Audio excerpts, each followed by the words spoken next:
country's customs department has been tasked with providing a list of countries that are under review. Gatachowk has no exports in Kanchanpur, and the city had a low import count before the pandemic, but curd and handmade goods were not exported. The Kanchanpur Customs Office's head, Sergeant Barbu Kathli, who had stopped exporting last year, claimed that the Customs Office did not meet its revenue targets due to being prohibited from transporting more than 10 tons of goods at the Charter Barrage, the bridge being open for a limited time, and no export was available. He mentioned that the exports were small before the outbreak, but now they are almost non-existent, with no import revenue. Despite the country's small size, the target revenue from imports has not been reached.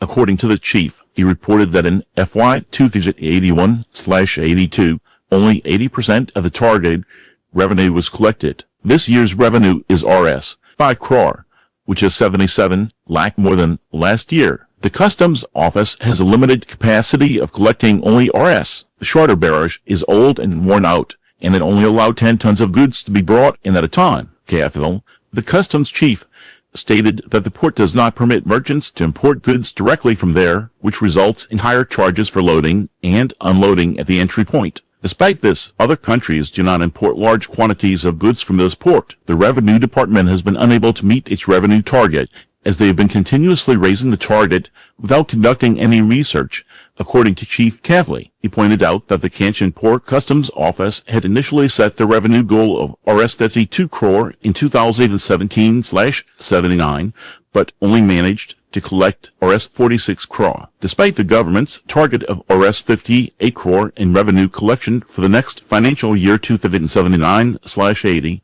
only Rs. 42 crore was collected. The businessmen here argue that the revenue cannot be collected due to the absence of a commercial hub in the far west. The Narcos has been able to reduce theft and smuggling and improve revenue collection, with the government taking action. The Customs Office has documented 276 instances of theft or unauthorized entry into the premises in the 20/82 financial year. Spain's participation in Women's Euro finals marks their first ever appearance. Spain has made it to the final of the UEFA Women's Euro 2020 for the first time ever. Aitana Bonmatí scored an extra-time goal in the quarter-final match against Germany on Thursday morning. In the first half, Spain had a good grasp on possession and attempted to score with their header, but missed the shot. Germany counter-attacked, and Clara Bully also found some space in the second half. Extra time, after a 90-minute 0-0 draw, it was booked, and Bonmatí scored in added time to take them to the final. Spain's victory will set the stage for a clash with England in the final on Sunday to secure the title. Lake Retiah is attracting new ecotourism ventures. A new ecotourism spot has emerged in the Radha Krishna Community Forest area of Baji Municipality, Kalali. The lake was not present until a few years ago when the Sukhumvasis demolished the structures and established community forests to create the lake. The lake's lush greenery continues to provide a serene atmosphere, and it has been 10 years since community forest leaders built the lake for ecotourism purposes. Khadge remembered being beaten at home for taking out the Sukhumvanshi. He has been the head of this community forest since its inception in 2015, and stated that he was initially the chairman before others arrived, but they were soon replaced by the villagers. As per his statement, the forest has become a protected habitat for dozens of birds, including chital, bandel and gohoro, as well as wild animals that come to drink water in the lake. He mentioned that the group has been planting trees in the forest where there is no forest, and non-timber species like bamboo, curry, snakeweed, and others have been cultivated.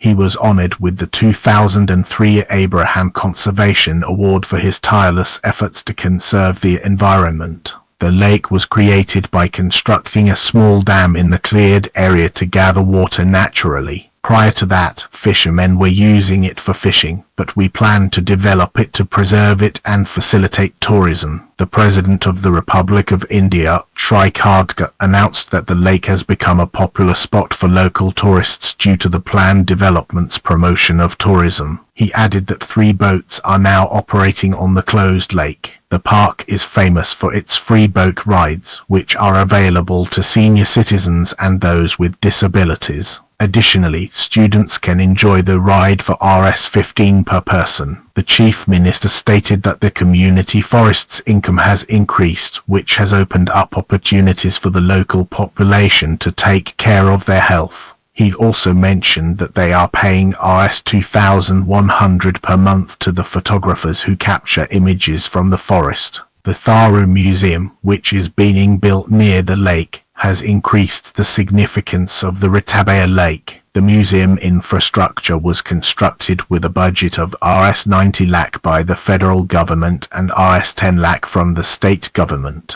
The building is under construction, but the traditional materials, tools, and attire that represent the Tharu culture are still in existence. The mayor stated that the museum will allow visitors to experience the culture of Nepal from afar as well as the boat ride along the lake. The lake in Kalali is now on 6 acres, and the Community Forest Committee is considering expanding it to 20 acres. Khadka, the forest chairman, stated that this lake is a prime example of how ecotourism can be promoted in community forests. The Chief Minister announced that the community forest is providing Rs 800 worth of rent, food, water, and other materials to people who come here for forest food. The Community Forest's chairman, Radhakrishna, announced that they have started operating the boat at a low cost, which is now generating revenue. They will also invest in conserving the forest and building more infrastructure for waste management and ecotourism. According to him, the Forest Act and regulations permit ecotourism in community forests, and the government has also released the Environmental Tourism Operating Code for community forest operations.